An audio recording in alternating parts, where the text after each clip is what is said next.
এখনো জীবিত আছেন, মারা যাক, মারা যাওয়ার পর আসেন, তখন আমরা ওই কাগজটা দিয়ে দিব। এখানে আমার বাবা তো প্রথমে উনি দেশ ছেড়েই যাওয়ার মানুষ না, ওটা ওনাকে যারা চিনেন তারা খুব ভালো করেই জানেন। উনি কোথাও কোনো সরকারি সফরে গেলেও 8-10 দিন ম্যাক্সিমাম উনি সম্ভবত থাকতে পারতেন, তারপর উনি থাকতে পারতেন না।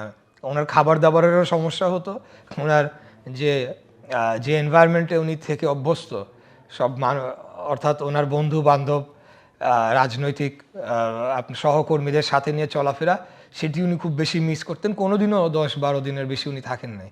ওনাকে যেতে হয়েছে পুরোপুরি একমাত্র চিকিৎসার কারণে। উনি ক্যান্সারে আক্রান্ত ছিলেন এবং সেটার ট্রিটমেন্ট পৃথিবীর অন্য কোথাও সেভাবে ছিল না ওই সময়, এবং ওনার যেই স্টেজে ক্যান্সারটি ধরা পড়েছিল, তো উনি বাধ্য হয়ে আমেরিকায় যান। সেখানে গিয়েও কিন্তু তিনি একাধিকবার সিদ্ধান্ত নিতে চেয়েছিলেন যে আমি এবার চলে যাব দেশে, কিন্তু আমরা তাকে আসতে দেই নাই, পরিবারের সদস্যরা। কারণ আমরা জানি যে এই অবস্থায় উনি আসলে, উনি যাওয়ার সময় ওনাকে রিট করে 2বার এয়ারপোর্ট থেকে ফেরত দেওয়া হয়েছিল। তারপরে উনি রিট করে 3য় বার উনি এয়ারপোর্টে কোনো মতে বের হতে পেরেছিলেন। তারপরেও যখন প্লেন টেক অফ করবে, তখনও নাকি ডিজিএফআইয়ের লোকজন গিয়ে তাকে নামিয়ে আনার জন্যে চাপ দিচ্ছিল, তখন যারা উপস্থিত ছিলেন। তো সামহাও আল্লাহর অশেষ রহমত ছিল দেখে উনি যেতে পেরেছেন। তো ওই সব কথা চিন্তা করে আমরা আর তাকে আসতে দেই নাই। তো শেষ মুহূর্তে ওনার যখন পাসপোর্টেরও তো একটা মেয়াদ থাকে, সেই পাসপোর্টটি উনি রিনিউ করার জন্যে ওইখানকার যে কনসুলেট অফিস নিউ ইয়র্কে, সেখানে দেয়। তো সেটা জমা দেওয়ার পরে একটা ইলেকট্রনিক নাম্বার দেওয়া হয় সাধারণত, কিন্তু আমার বাবার ক্ষেত্রে সেটি করা হয় নাই। হাতে একটা কাগজে লিখে নাম্বার, একটা রিসিট লিখে ধরিয়ে দেওয়া হয়েছে যাতে সিস্টেমেও এন্ট্রি না হয়। তো তারপরে ওনার চলাচল একেবারে সীমিত হয়ে, সম্ভবত 17 সালের কথা। এরপরে যে উনি আসবেন, ওনার ডকুমেন্টেই নেই, ইটস আনডকুমেন্টেড। উনি আসবেন কিভাবে আর কিভাবে উনি করবেন।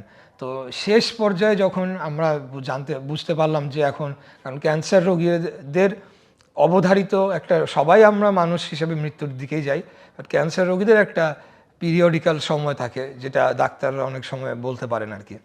তো সেই সময় তাকে আনার কোনো সুযোগ নেই, কারণ তার কোনো ডকুমেন্ট নেই ওনার। তারপরে উনি মারা যাওয়ার 2 দিন আগে সম্ভবত আমি 3-4 দিন আগে পৌঁছেছি। 2 দিন আগে আমি কনসুলার অফিসে গেলাম, গিয়ে তখন বললাম যে আমরা কি করব আমাদের তো। তখন ওনারা বলল যে যেটা ঘুরায় পেঁচে আমাকে বলার চেষ্টা করলো যে ডেড বডি যখন একটা যায় তখন আর কোনো বেশি সমস্যা থাকে না, তো অতএব উনি তো এখনও জীবিত আছেন, তো উনি মারা যাক, মারা যাওয়ার পর আসেন, তখন আমরা ওই কাগজটা দিয়ে দিব, তার আগে আমরা দিব। এটা এখন তারা সরকারি চাকরি করে, তাদেরকে যেভাবে বলা হয়েছে এই বাংলাদেশ থেকে, তারা সেভাবে যতটুকু সম্ভব তাদের মানে ভদ্রতা বজায় রেখে আমাকে মেসেজটা এভাবে দিলেন। তো ওই ফর্ম যেটা ফিল আপ করতে হয় বডি আনার, ফর্মটা তখন আর দিল না। নিশ্চিত হলেন যে উনি নাই, তারপর ওই ফর্মটা আমরা ফিল আপ করতে পেরেছি। আর আমার বাবার আক্ষেপ তো, আমি তো বললামই যে উনি যাওয়ার পর থেকে একাধিকবার উনি বলেছেন ঠিক আছে আমি মরতে তো একদিন হবেই, আমি চলে যাই দেশে। আমরাই পরিবারের সদস্যরা ওনাকে আসতে দিইনি, কারণ চিকিৎসা বাধাগ্রস্ত হবে। উনি আসার পর যে আবার বের হতে পারবে সেটার কোনো নিশ্চয়তা অবশ্যই ছিল না। আর উনি সবসময় এই বিষয়ে অত্যন্ত মন খারাপ করতেন। অনেক সময় সম্ভবত উনি কান্নাকাটিও করে থাকতে পারেন, আমি জানি না। উনি খুব শক্ত মানুষ, তারপরে আমি শুনেছি যে শেষ দিকে উনি দেশের কথা অনেক চিন্তা করে, এবং তার যারা বন্ধু বান্ধব, রাজনৈতিক সহকর্মী, বাবা মার কবর, এলাকাবাসী, অনেক বিষয় থাকে। আমি এখন একজন মানুষ হিসেবে, আমি একজন রাজনীতিবিদ হিসেবে এখন আমি সেই পরিমণ্ডলটার মধ্যে আছি। আমি যখন বিদেশে যাই, আমি তখন জিনিসটা ফিল করতে পারি। 10-12-15 দিন পরে আমি ফিল করতে পারি যে আমার যে কীরকম লাগছে, আমার মানে খুব একটা এখানে স্বস্তিদায়ক মনে হচ্ছে না। তো ওনার 5 বছর হয়ে গেছে, আর উনি তো ছিলেন আপাদমস্তক রাজনীতিবিদ এবং সারা জীবন রাজনীতি করে গিয়েছেন। তাহলে উনি কতখানি তার নিজ দেশকে তিনি মিস করেছেন, আর যেই দেশকে উনি স্বাধীন করেছেন, যেই দেশের জন্য উনি বড় বড় ঝুঁকিপূর্ণ অপারেশন করেছেন এই ঢাকার মাটিতে, এই ঢাকার বুকে, তাহলে তার কষ্টটা তো 1000 গুণ বেশি হবেন, এটাই স্বাভাবিক। এটা এখন আমরা বুঝতে পারি। আর এখানে ক্ষতিপূরণের কি আছে, এখানে ক্ষতি তো পূরণের কিছু নাই। ওনার যে অনুভূতি, এটাও তো উনি ফিল করে ফেলেছেন। ওনার যে কষ্টটা, সেটা তো আর ফিরিয়ে দিতে পারবে না ফ্যাসিস্টবাদী সরকার।